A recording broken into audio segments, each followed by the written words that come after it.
Dallas. Okay. My sister, she lives My sister, she lives right outside of Dallas. Okay. And then, my aunt, she lives there too. But originally we all used to live in Florida. Oh wow. What part? Orlando.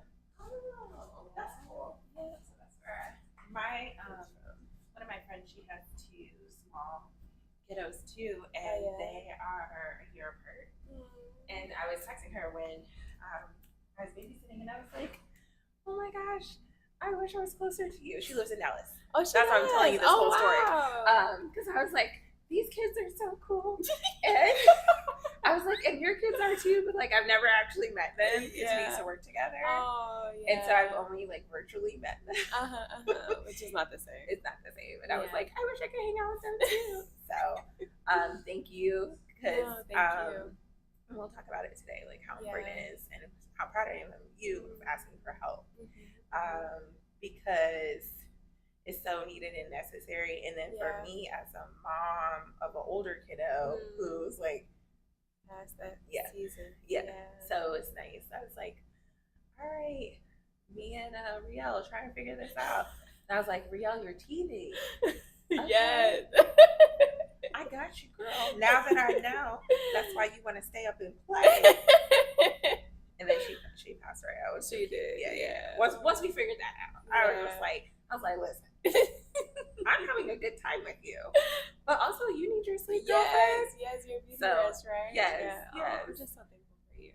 So thankful. Like, if we talk about it too long, I'm getting emotional, likely because that was just, like I needed that, and I didn't know that I needed it until I got there and like slept. Well, and there's something to be said about being an adult, and like we become moms, and a lot of times like we have to be on and we have to act a certain way, behave a certain way, and then like next thing we know, we've been in that like mom mode for so long. Whereas like it's so important for us to like let loose and like be a little irresponsible. Nobody's like gonna bail you out of jail, but like just being able to have fun and have your own identity as a woman and as a person, like that. So I'm glad that save that for the podcast. Okay. That's good stuff. I talk about it all the time, so we'll definitely talk about it. But that's the whole point of that workshop too. Is like, how do we just focus on us as a woman and not like all the other roles that we play that come before that. So thankful for you. Yes. Likewise. Like it's been being here like just a little over a year, like meeting people and building community. But even for me, like I was so focused on like building my business, and it's like that being able to babysit was like such a highlight for me, because I was like, this is what I'm used to doing, like being able to help my friends and be supportive and stuff. And it's like, but I'm trying to build this. And so like trying to figure out and navigate like the personal and the things that bring me joy in my personal life, and building community and building a business is definitely, we'll talk about it. Yeah. I'm excited. Yay. Okay, so I'm just gonna I'll do the intro, and then I'll read your bio, and then we'll dive into the questions. But just like conversational, and we already know each other, so this is great. Most of the guests that I've had, it's like my first time meeting them, and so we're just this is even cooler. So I'm excited. Yes. Even Monica. Hydrated. Okay, cool. So you met Monica for the first time? I talked on the phone, but that's the first time we ever met in person was on my podcast. We've been like this ever since then. So. She's lovely. Yeah, she really is. Yes. And you look great.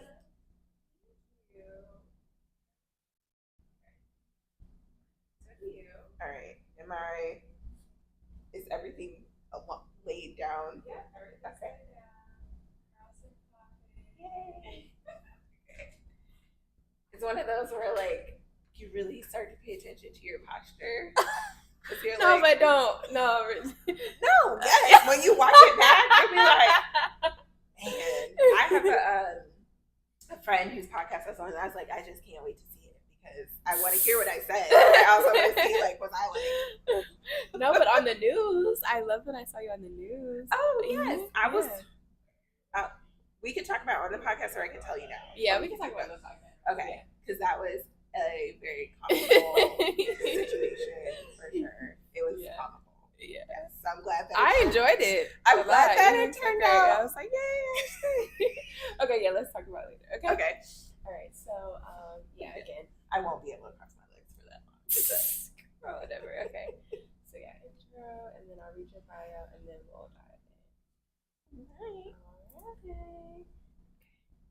All set up. And the audio, I checked the audio over there, and it looks good. Okay. And again, it's not going to be posted live. Remember, I scheduled them out, so this one will air in 3 weeks from now.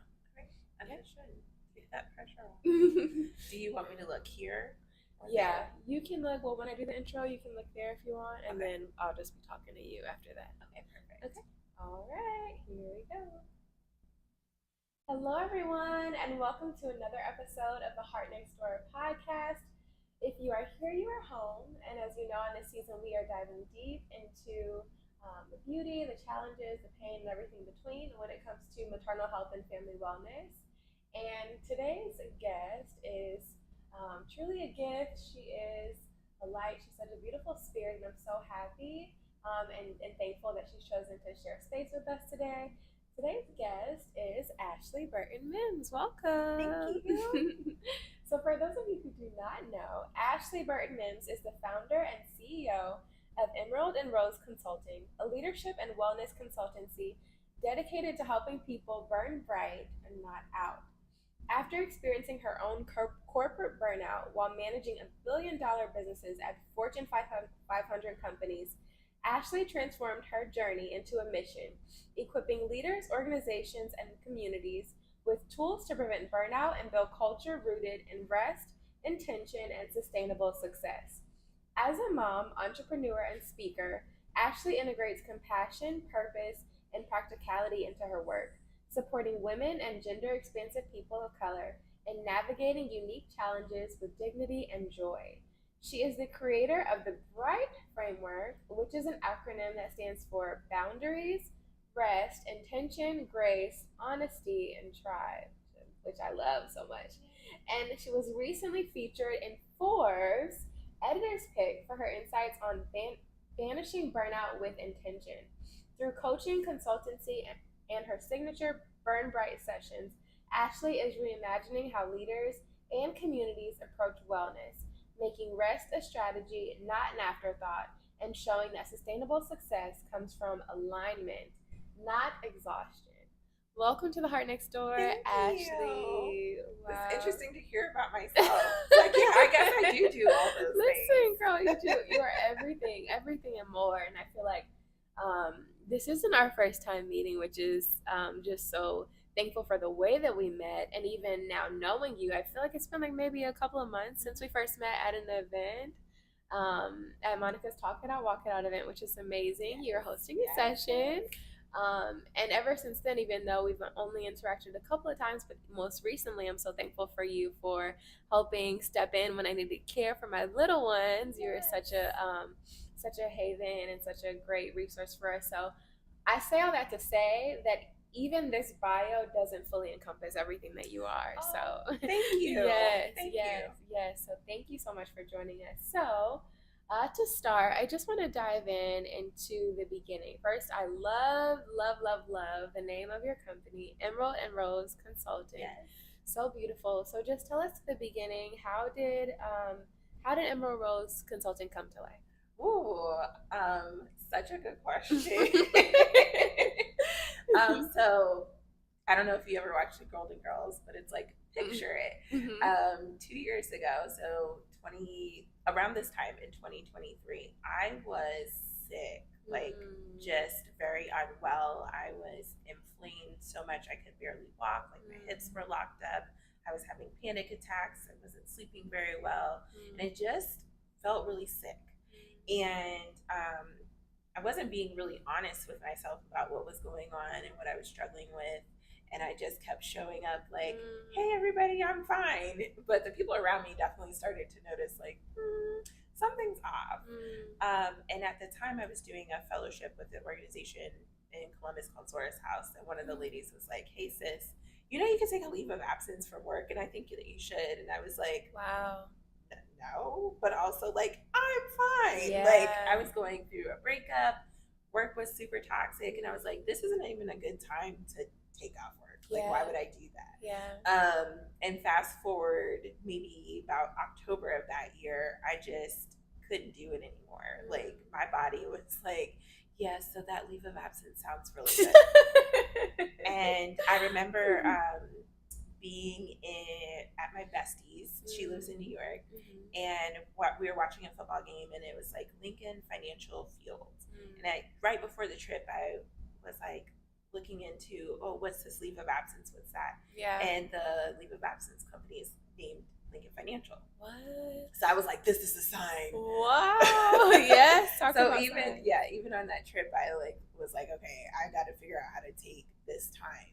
And even then I was like, well, take the time. And as you know, as a mom and just as a woman in general, I was like, what do we really need a surplus of is time. And I'm like, I'll just take the time off and like organize my house and update my resume and like, just do the things that I don't really have time to do. Yeah. And maybe like 5 days into my leave, I had a complete breakdown. Wow. And my body was like, yeah, so the leave is for healing. It's not for being even more productive than you were before. So that was the catalyst of getting started. I was just like, I needed this type of work and this type of support before I had a whole breakdown. I needed some community. I needed someone to name like, this is what you're going through, and this is how you heal from it, and this is also how you combat it. So you're not getting to the place where you're just completely debilitated. And the name came from my birthstone, and my grandma's birthstone is Emerald, and Rose is my daughter's middle name. Aww. And so, fun fact, like I knew I wanted to start a business, but definitely couldn't start it when I was on my leave. I was like, oh, this is too much. But I was ideating with a friend maybe like a month or so after I'd gone back to work. And I was like, hey, like, I think I should start a business now because I got that freedom of like the autonomy of my time and my schedule and just being able to not have to go to work and focus on my healing at the same time. I was like, but I can't start a business because it doesn't have a name. And so looking back now, like how I was like almost like debilitated and like I can't do anything until this thing has a name. So just being able to ideate and sit down and we did like a tarot card spread and everything and got very intentional and took the time to say like what could come out of this. So that's a little bit of the background. That is so beautiful. Wow. And there were so many of what you shared, so much of what you shared really resonated with me. And I feel like will resonate with so many other people, especially when you talk about the burnout and just how even though you were overwhelmed, you were telling yourself and everybody else, no, I'm okay, I'm okay, I'm okay. I'm okay, I'm okay, I'm okay, putting a smile on. And I just think about how many times we do that. Oh, yeah. And then even more beyond that, like, why? Why do we do that? There's definitely a reason. Why? Please tell us. But there's a thing that I realized in my healing is that we weren't alone in that, but we suffer in silence in that. Because we think, especially as Black women, that that's what we're supposed to do. So there's two research-backed phenomenon. So one is the Superwoman schema. So we're wearing our cape, we're proud, we're supposed to endure, we're supposed to go through those things, and that's a systemic barrier that has predates you and I. There's a really beautiful quote that I bring up in some of my workshops, and it's just about like I've never experienced or seen a relaxed woman in my mom or my grandma or any of the maternal people in my life. So I didn't even have this mirrored for me. So how would I know how to do that differently? But I love the poem. It's I guess like a poem, and it ends with like, but I want to become her. Yeah. And so that's really inspired me. And then there's another phenomenon called weathering.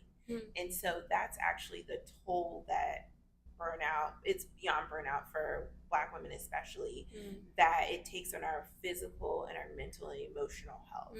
So we're talking about enduring things that we're not, our body physically is not supposed to endure, but because there are all these systems in place, we think that it's okay. And when we stop and we're intentional and really get into community, like you just said, you were like, that resonates with me. For sure. I don't even know how many times I burned out before actually making a big change. It's just something I went through and I endured and came out kind of on the other side. Yeah. But in this season, it's like, oh, how can I prevent that? And like, what are some of the things that I need to make sure that I have in place so that I don't burn out again? Yeah. Wow, that's really good. And not even just thinking from like, I know that your background is in corporate, but you're also a mom, so there's two different, right? Those are two different levels of burnout that can happen, right? Yes. Like motherhood, you can face a lot of burnout too, which is again why I can't overstate how thankful I am for you, because I felt myself also having getting trapped into the the trend of saying no, I'm okay, I got it, especially with two kids, it's a lot, but you just do it every day because you have to, right? And so just so thankful again to you for stepping in that way. And it just makes me think about another beautiful thing that you shared was just the fact that like the name came from your grandma's name and also your daughter's name. And so what that made me think of it originally, like right off the bat, is just how much healing you're doing. That's like intergenerational. You're like breaking that curse, Exactly. This is a legacy that I want to build for my daughter and for whoever comes after me. But also recognizing that my grandma didn't have the opportunity to show up in this way. My grandma picked or worked in factories and did tobacco like in rural Virginia, right? Wow. So like very backbreaking work. And didn't have the means even to say like, I need to take a break, I need to rest. So this also like honors her in such a big, beautiful way. Definitely. And you shared something too just about how like you got into this phase where for me I feel like it's like this almost this perfectionist obsession, like you felt like you couldn't move forward until you had a name for the company. And I just think about like some of those myths or misconceptions that we have that everything has to be perfect. And especially when it comes to burnout and your expertise, like what are some of the most common myths that or misconceptions that you feel like people have when it comes to burnout and just like burnout culture? Oh, so many. So the number one that I've noticed and through my research is that like it's only happening to me, or that I'm supposed to endure or I'm supposed to go through this because the societal norm would say like hustle hard. Like if you're you sleep when you die, or if you're not being productive then you're lazy. That is so not true. It's so beyond that, like especially as Black women and women of color, we actually don't get the luxury of being lazy. We need to reset and recharge because there are so many systemic barriers that we endure just as soon as we wake up in the morning, even in our sleep. So like that's one of the things that I really want to debunk about burnout, is that it's a personal failure versus like a systemic issue that needs to be addressed. Yeah, I love that. And so in your work, I know specifically you mentioned that you love working with, women and like gender expansive people. What approach do you take? Like if let's say somebody comes to you and say, Ashley, I need help, where do you begin to start? Like what does that journey look like as you walk them through it? Oh, I love that. Well, definitely affirming and naming what it is and reassuring them that it's important to be in community during this time, because it's really easy to isolate. Because sometimes even for me there's like an embarrassment of like I'm not succeeding and how come this person seems to have it all and this person's working so hard, but it's really a struggle for me. So really validating their experience is number one. Number 1, 2, 3. All the things, but really validating it, but also coming from a lens of a Black woman, a mom, someone who is in corporate America, someone who still is very heart-centered, right, and a very compassionate person, but like, where does that exist in the rat race of life? So really helping them name that, and then understanding what their goals are. Some folks, they just want something that is outside of the scope of being a mom, being an employee. Like, where is my joy? Where does that live? Like, I've gotten so far away from that. Some folks, it's, I just need a reset. And what does that look like? For some people, it's, I really need help, and I don't know how to ask for help, and nobody actually will help me because I've been disappointed before. So helping them understand, like, well, we definitely can ask for help, but sometimes we're asking people who don't have the capacity to help us, especially our family members. So sometimes it may come like, a lot of folks have said this, well, my mom just said, like, well, I had to do it. So why can't you do it? And then it's full stop. Like, I'm not going to ask anybody else. But a lot of times our family members aren't the people we need to ask. We need to be in a community that understands what our needs are. But a lot of times we're dealing with that intergenerational of, well, I did it. Why are you having a hard time? And that's where, in that bright framework, that honesty is so important. It's so important to be honest about what you have gone through or what you're experiencing, and also just meeting people where they are and understanding, like, okay, I still need help, but I need to ask for help from my tribe, and building that tribe. I love that, Ashley. And so you have to break down the bright framework to us. Specifically, the first one that stood out to me is boundaries. Because that is one that even still, I'm just evolving and learning to grow in that. But I love what you shared, like just giving people permission to say, like, you don't have to just look to your family or the people that are closer to you. You choose, like, you build your tribe. You choose what your village looks like, and that's how, you build it. And so I love the BRIGHT framework, even just the acronym. So, like, tell us more about that. Like, how is that a part of your work too? Okay, so anything that we do, so if we're doing a training, a workshop, a podcast, has to be in alignment with the BRIGHT framework. So that is more aligned to, like, our mission and our values. So boundaries is probably the one that I struggle with the most. When it shows up, I'm like, dang, Ashley, you're doing it again. Like, and I think it's the hardest one, but we have to have healthy boundaries in order to not burn out. So, for example, I just came back from vacation. And I reflected on how I showed up, and I was like, ooh, my healthy boundaries are not great. Because I was, like, waiting around to make sure, like, oh, did this person get their needs met? And, like, I'm like, oh my gosh, I'm hungry. But I've waited around for you to get dressed, to go to the pool. Like, how could I have just said, like, hey, I'm hungry, I'm going to go eat. I'll meet you, wherever. But that's a great example of, like, where a lot of times that people pleasing will come out. And we then kind of derail from our healthy boundaries. But hey, I recognized it, and I can make a change on this next trip I'm going on. So rest is the R. So that there are actually 7 different types of rest, which I can't get into all of them today. Oh my gosh! Wow. But Dr. Sandra Dalton Smith goes over what, so listeners can look it up. I also have a rest guide that I can share with folks as well. But it breaks down the different types of rest. That one was super important to me because I remember people saying, like, well, you just need to rest. And I'm like, but I don't take naps. What's that? Like, when I lay down, my brain is not able to turn off enough to be restful enough to take a nap. And then I'm super anxious and I never actually take a nap. Well, then I didn't need to start my rest practice at naps. But could my rest practice look like going for a walk? Doing, one of my favorite ones is like a little kitchen dance party. Like, it's something that's just for me, but really restores me. And so there are just these different types of rest. Another really good one is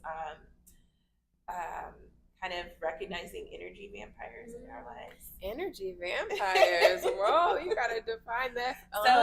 So think of like an interaction that you've had with someone, could be family members, oftentimes are, that's just draining. And so how do I really protect my peace and take a little break from them? So there are 7 different types of rest.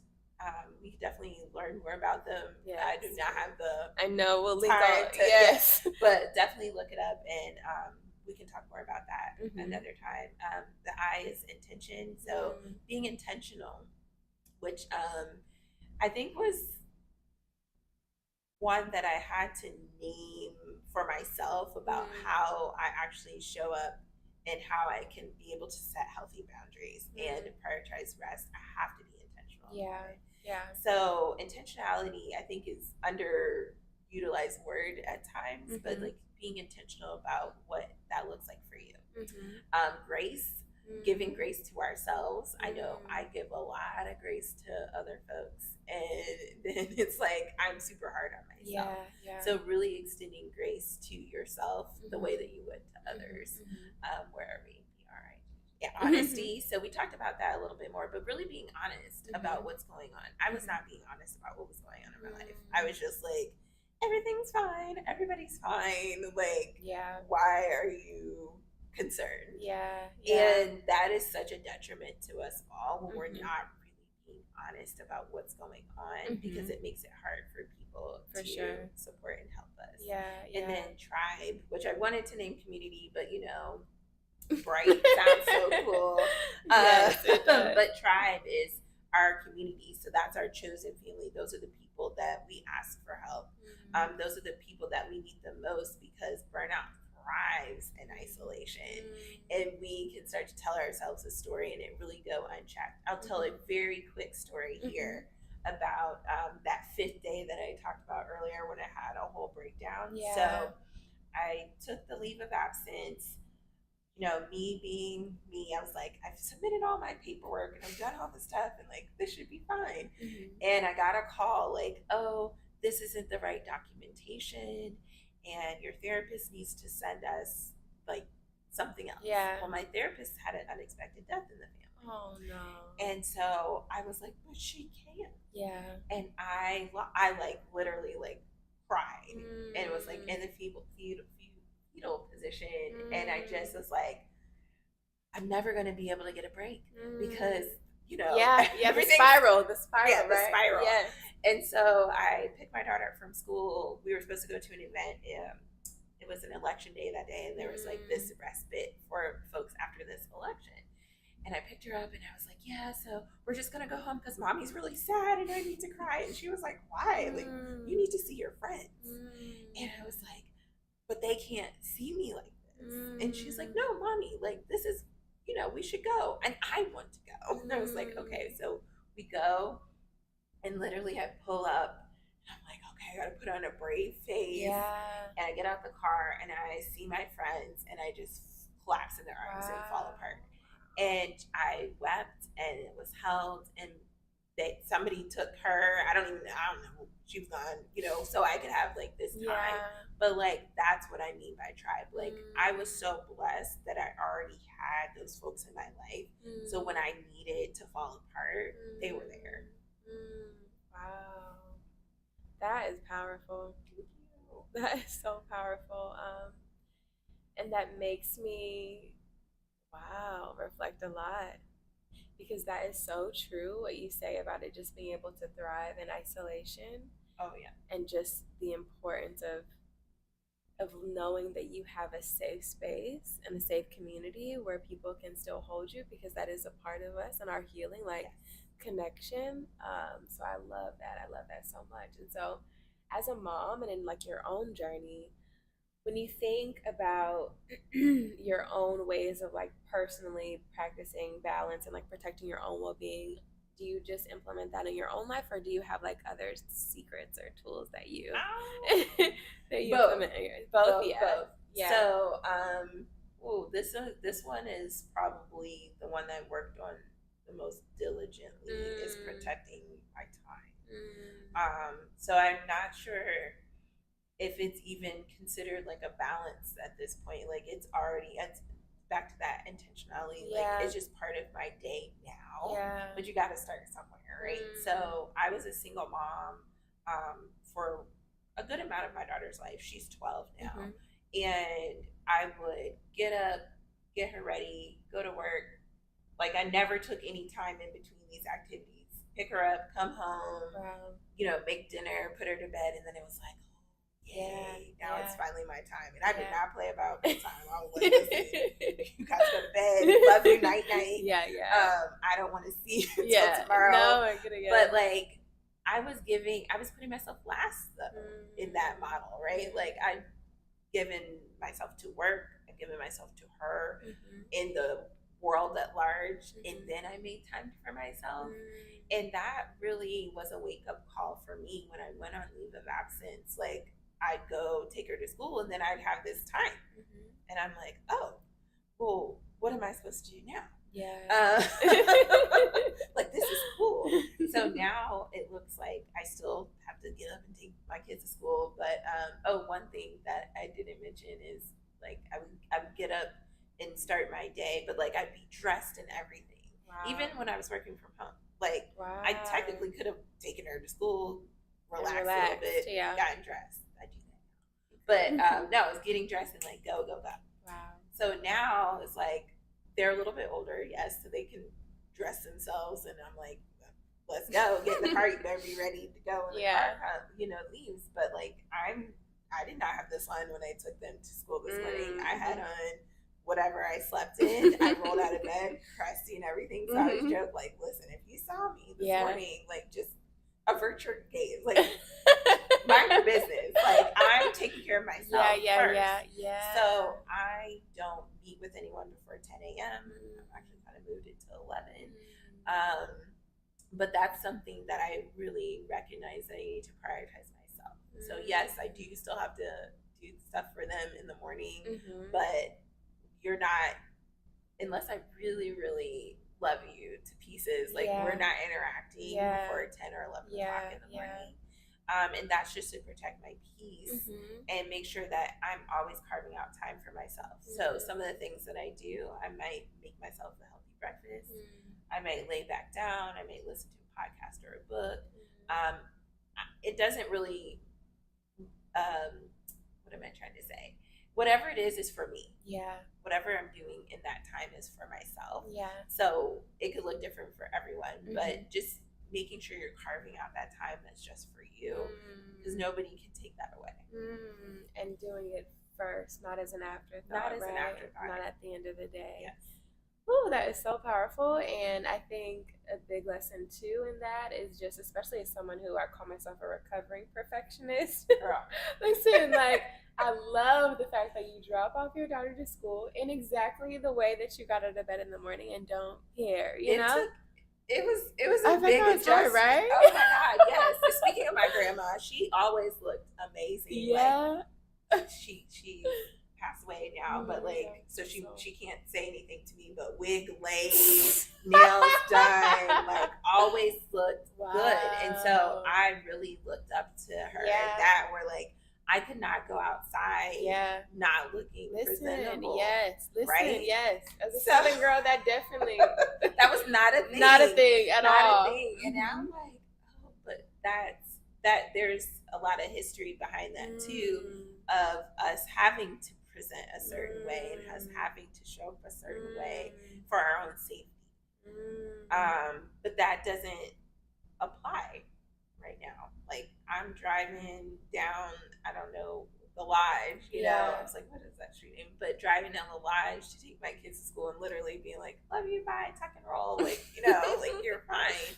But we have to stop to think about the why too, of why we were doing those things, and does that still apply today? Wow, that reminds me of this story that I heard. I think like at one of my old churches, a pastor told it about like how his mom used to always cut the turkey or something in half for Thanksgiving before she put it in the oven, and he would ask one day, he was like, why do you do that? And she was like, oh, because that's the way that my grandma did it, and that's the way that it's always been done.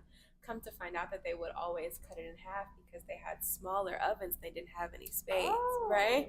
And so just going back to your point, right? Like we just do things sometimes, but it's always important to look back and like realize the why behind it. So I love that you brought that up because that's not something that we do.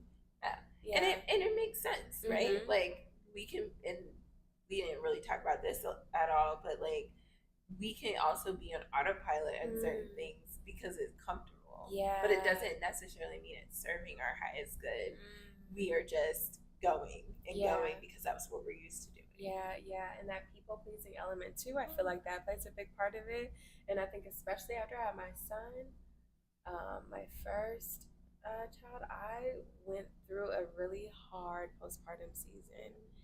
Sorry to hear that. Thank you. It was just so hard, and I feel like because you know this too, as a mom, you get to a point where the people's opinions that you cared so highly about, like you don't even have the energy anymore to like, right? Like you're just trying to like stay alive and stay awake and keep the baby alive, right? And so that was so hard for me, and journaling is so therapeutic for me. So I remember I started going to therapy and like journaling, and I just had this biggest revelation that just like I cared more about other people's opinions than I cared of my own. Preach.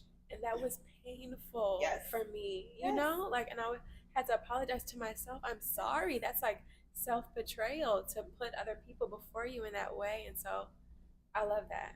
That could literally like bring me to tears because I feel like that is liberating when you see that you're the most important. And especially as moms, if we don't take care of ourselves first. Ooh, that part. Right? That part. If we don't take care of ourselves, who is? And then we're not creating a good example, especially for our young ladies and our sons too, of how to support the women in their lives and how to make sure that you're someone who is elevating and reminding the folks in your life to take care of themselves and to prioritize themselves because we can get into I love that we're so alike in the people pleasing because like part of it feels good at the time but when we don't reflect on how it actually makes us feel it doesn't feel great because it is a betrayal. It is such a big betrayal of self. Exactly. And even to your point about sharing your burnout story and how your body got to the point where it physically couldn't take it anymore. Your body will tell you, Listen. And I also, has this ever happened to you actually? I feel like our body gives us nudges along the way, but we just ignore them and then they build up. They build up and through like my healing and through my research and understanding more about how our bodies show up and give us the warning signs, I think about all the times where shoulder was hurting, my back was hurting, I'm going to the doctor, and they're like, everything's fine, and I'm like, no, it's not. I can't. I got to, I couldn't like move, and I don't know if you've ever had a shoulder injury. No, but I haven't. It affects your whole body. Like you can move this way, and it's like, ow, everything hurts. And being, in my 20s, then it's like, oh, we don't understand why that's happening. Yeah. I'm just like, oh. But I get it now. Like, I was putting so much pressure on myself and so much pressure thinking about and caring so much about what the world thought of me, the societal norms and expectations, that I was betraying myself and my body. And my body was like, hey, actually, we're trying to give you all the warning signs that, like, something is off and something's wrong. Yes. It's so true. Oh. Okay. So what role, in your opinion, do compassion and purpose play into building resilience? Oh my goodness, I love this question so much. So I'll start with purpose because I don't know. I know in my life how much we actually get to spend time understanding our purpose and working towards it in a supportive way. I know that we grow up in this society of like, you got to get the bag and you have to be independent hustle culture, and hustle, right? Yeah. But like that can be in such misalignment with your purpose. I will talk about my own self where I don't know how many folks have said to me like, oh my gosh, I feel so seen and heard by you. Are you a therapist? Have you been a therapist? And I'm like, No, I analyze data and business trends and make recommendations. But I also wore like a lot of hats that aligned with my purpose. I just didn't realize it. Even as a leader and as a manager, I knew that I showed up differently. I knew I showed up with compassion. Yeah. I knew I showed up with patience and kindness. Yeah. And that was very different from my peers. But that was also very much who I am and the values alignment. But I didn't understand, like, I wasn't operating in my gifts and my purpose in that way fully versus how I am now. So there's a big, I think, like, push and pull in our life where there's like all these signs that are like pointing us towards our purpose. Yeah. But our culture doesn't allow us to fully say, like, I can live in my purpose and I can operate in my gifts. I know, like, for folks, I think you grew up in church too. Like, I think it was like The Purpose Driven Life or like one of those books. So I feel like in some settings they talk about it, but that's still more like using your gifts to serve God, right? Yeah. Versus like in our all aspects of our life, even in the way that we make money. So I think there's such a beautiful unlock for me to understand, like, I can operate in my purpose and still like be in a capitalistic society. That's also covers me, right? Like, yes, but I can use my gifts for good and to really like push up against some of the societal norms and the systemic issues and barriers that we go up against. Yeah, and I asked that question because I just see how hearing your own story and the way it evolved into a business and a purpose, right? It's like you went through all of that and had to give yourself compassion, right? To learn how to coach people, how to give their own selves compassion, right? But it's also a part of what makes us all resilient, right? When we learn those lessons that are interwoven into your company and your mission, and I think that's just so beautiful. And so as we come to a close, there's a couple of more questions. Ashley, I've enjoyed this time with you so much. Yay. Always enjoy our time together and your energy. So what's one small actionable practice that our listeners could start with today to move towards burning bright and not out? Oh, yay. I love this. So some of it we talked about a little bit in the first workshop. Yes, which I love. Yes. I remember my favorite part of the workshop was blowing bubbles. Yes. Oh my gosh, that was so fun. But start with 15 minutes. So we have to start small. We just have to if we want it to be a sustainable practice. So my 10 a.m. Part of my day didn't start with like, oh, I came home and I figured this out. Like, no, I was very like this feels weird and almost like such a big like undertaking. Like, how could I even get to that place? So let's make sure we're starting small and sustainable. So where can you prioritize 15 minutes in your day that's just for yourself? If we start to talk about the 7 types of rest, I think that's a great place to start. Like, how can you incorporate one of those types into 15 minutes? So that could be, I don't know if the viewers can see, there's a beautiful view right behind us. But if I sat up here and looked out this window for 15 minutes, honestly, at first, our nervous system sometimes are so out of whack that it would feel like so uncomfortable. Because you're like, I'm wasting time. Yes. But keep going, push through that. Because there's such beauty on the other side where it will be like such a big part of your day that you look forward to. And that's what's I read this book recently, and he was saying that the author was saying, his dad was saying, the key to happiness in life is to always have something to look forward to. And I couldn't agree more. So let's have those 15 minutes to look forward to. Let's start there and then start to build upon that. Go for a walk. Watch the sunset or rise if you're a morning or evening person. Listen to a quick podcast like this podcast. More than 15 minutes, but hey, we can break that up over a series of days. But really just start with 15 minutes just because it's an easy entry into building upon something that can be really sustainable. For sure. I love that because I feel like some people often feel like, even I've heard one of my personal favorite forms of self-care is like meditation.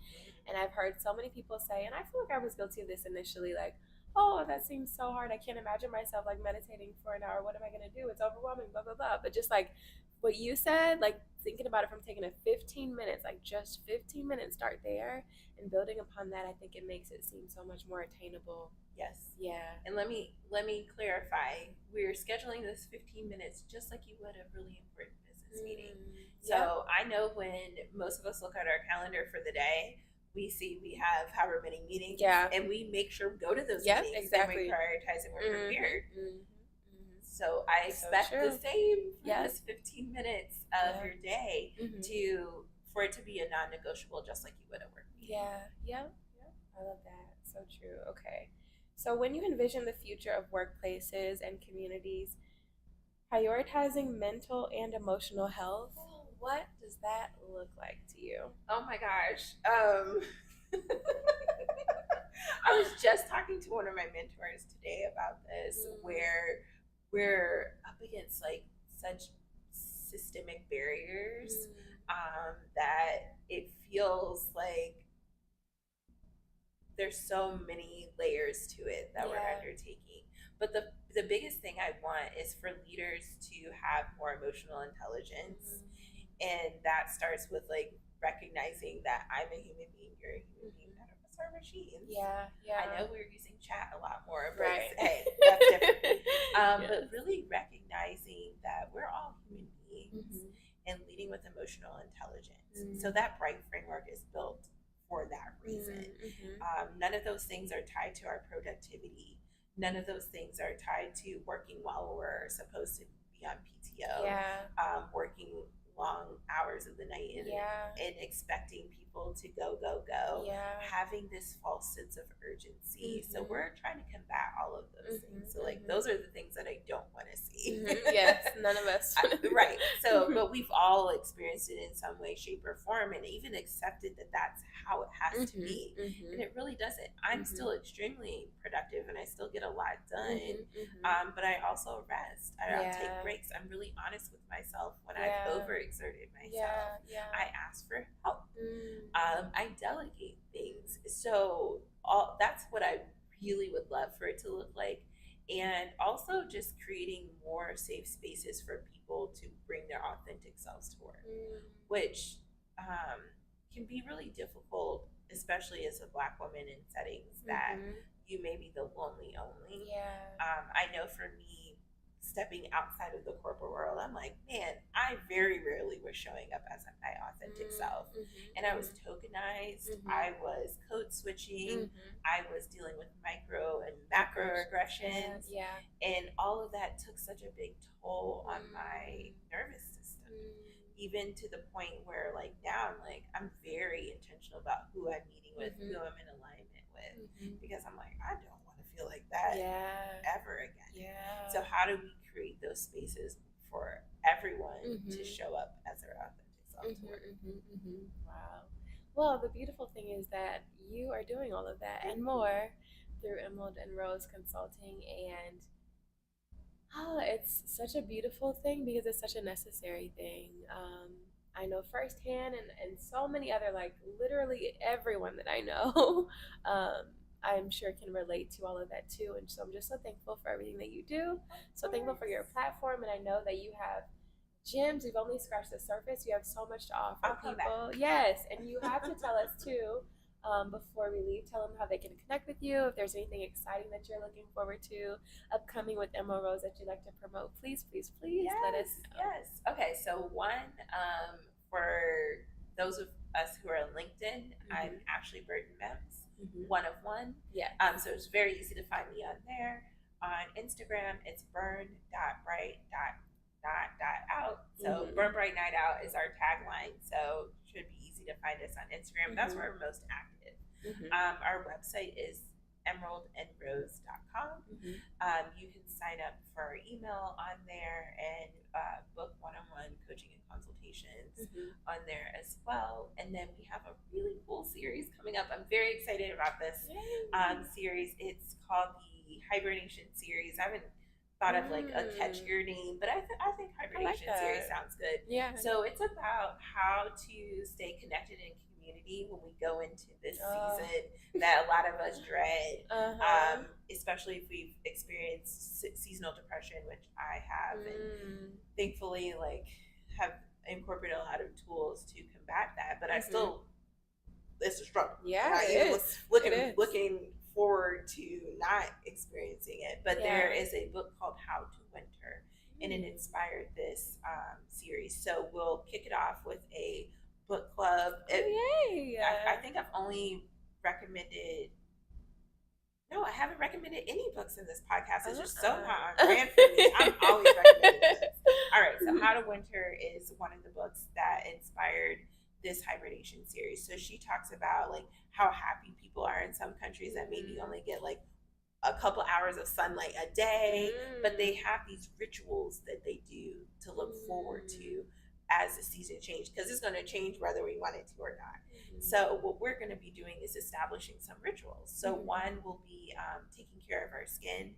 So there will be a skincare session. Oh, yay. There will be a session partnering with one of my friends who does screen-free dinner parties. So incorporating being in community intentionally, putting our phones down, and getting to know each other. And we'll either do like a recipe exchange or something that encourages warm things when it comes to food to look forward to during this winter season. And then incorporating movement will be the last session. Actually, I don't know what order they'll be in, but stay tuned everybody, because I'm really excited about this, and as much of it will be healing for me, I hope that it will be for everyone else, and start to build community, because it can be really isolating at this time, and we want to stay in community, not just wait until spring/summer. Tell me about it. Come back out. I know. I've already been telling everybody I'm so in denial about the fact that winter is coming, so I will definitely be there for the hibernation series. Yay. Thank you so much again, Ashley. It's been such a gift. Always a gift when you're around. Thank you for sharing with us today. We'll see you next time, guys, on The Heart Next Door. Thank you. Bye. Hi. You want to make an appearance on a podcast? You're gonna see mommy? That's hilarious. Hi. Perfect time. How to go, boo? We got our famous co-star Megan. Hi. Hi, sweet girl. Get out. Hi. How are you? How are you today? What'd you do today? Did you take a nap? Did you have a nap? Hi. Did you have a nap today? Hi. You remember my bracelets? Yeah. You ready to go back to mommy? Okay. That's fine. That's fine. You also look like you want to walk. I know. That's what, Yeah. Like she does too. Get down and walk then. Yeah. Go ahead. Yeah.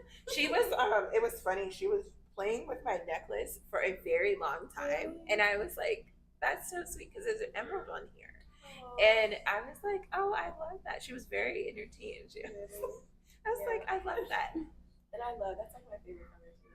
I feel like that's becoming my, I feel like I need to rebrand. Well, green is like my rebranding that I'm like wearing for every. I love it. I have a I had to upgrade my water bottle, so I got an emerald green water bottle. Yeah. Are you still nursing? No, we have friends transitioning off. That was what this said last week. I feel like she's tried a couple months to like nurse since I've been back, but my supply is definitely like drastic. Yeah, it's a bonding, right? I know. Yeah, but I feel like it's a part of me reclaiming myself again. Absolutely. You nourish your health. Yeah. Oh, you like bracelets? Okay, this makes sense. Yeah, that makes sense. She's a very good communicator too. Yeah, she's like, my gums are hurting. Give me something. Yeah, we had fun. Well, Layla was very jealous. She was like, you're going to see her again. When I told her about the podcast, you're going to see her again.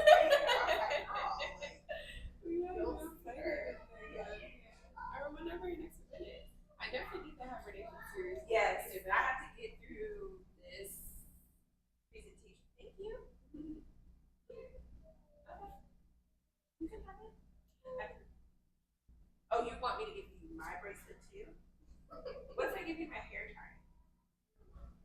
Only because these bracelets are not very baby friendly.